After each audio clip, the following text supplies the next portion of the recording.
కూటమి పాలన ఎలా ఉంది అని అంటే ఏరు దాటిన తర్వాత బోడి మల్లన్న అనే విధంగా ఈ కూటమి పరిపాలన, కూటమిలో ఉన్నటువంటి చంద్రబాబు నాయుడు గారు కానివ్వండి, మంత్రులు కానివ్వండి, లోకేష్ కానివ్వండి, నిజంగా అచ్చెన్నాయుడు గారు మాట్లాడినటువంటి మాటలకి మహిళా లోకమంతా కూడా నిజంగా నిద్రపోయినటువంటి సందర్భం. ఏదైతే ప్రతి నెల కూడా మీరు ఇస్తానన్నటువంటి 15,000 రూపాయల ఆడబిడ్డ నిధి కింద మరి సంవత్సరం కాలంగా మరి ఎగ్గొట్టినటువంటి పరిస్థితులు మనం రాష్ట్రంలో చూసాం.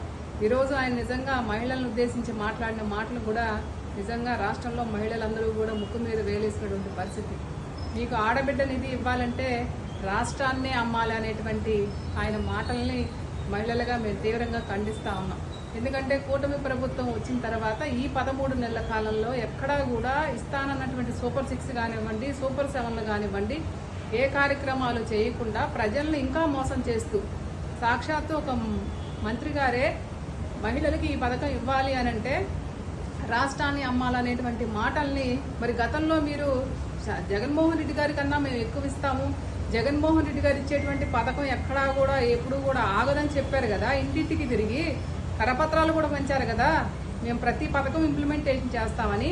ఈ రోజున కూటమి ప్రభుత్వం వచ్చిన తర్వాత ఏడాదికి సుమారుగా 32,400 కోట్ల రూపాయలు ఈ పాటికి అంటే మీరు ఇస్తానన్నటువంటి ఏదైతే ఆడబిడ్డ నిధి కింద డబ్బులు ఉన్నాయో ఆ డబ్బులు మహిళల అకౌంట్లో జమ పడాల.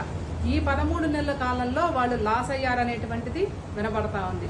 అలాగే మా జగన్మోహన్ రెడ్డి గారి హయాంలో ఇస్తానన్నటువంటి పథకాలు నేరుగా కానివ్వండి, డీబీటీ ద్వారా కానివ్వండి, ఎక్కడా కూడా ఆగకుండా ఆ రోజేమో జగన్మోహన్ రెడ్డి గారు ఇస్తుంటేనేమో శ్రీలంకగా మారిపోతుంది జగన్మోహన్ రెడ్డి గారి పాలనని మీరే ఎద్దేవా చేశారు. ఈ రోజున మీరు ఇస్తానన్న మాటలకి, ఇస్తానన్న వాగ్దానాలకి కట్టుబడి లేకుండా ఈ రోజున మీరు పరిపాలన చేస్తూ ఉన్నారనేటువంటిది మహిళలందరూ మాట్లాడుకుంటా ఉన్నారు. ఈ రోజున జగన్మోహన్ రెడ్డి గారిని చూస్తే జగన్మోహన్ రెడ్డి గారి హయాంలో ఆసరా పథకం కింద 78,000 కోట్ల రూపాయలు ప్రతి మహిళ అకౌంట్లో పడినటువంటి సందర్భం. అలాగే చేయూత ద్వారా 26,098 కోట్ల రూపాయలు ఆ రోజున అకౌంట్లో పడ్డాయి. ఎక్కడా కూడా ఒక్క సందర్భాల్లో కూడా ఆగినటువంటి పరిస్థితులు లేవు. కానీ ఈ రోజున మంత్రి గారు ఇట్లా మాట్లాడటం అనేటువంటిది చాలా సిగ్గుచేటు. మంత్రి గారు గట్టి చట్నీ మీద ఉన్నటువంటి ధ్యాస తగ్గించి ప్రజలకు ఏవైతే మీరు ఇస్తానన్నటువంటి పథకాలన్నీ ఇవ్వాలి, లేకపోతే మహిళల యొక్క ఆగ్రహానికి మీరు గురికాక తప్పదని కూడా మిమ్మల్ని హెచ్చరిస్తా ఉన్నాం.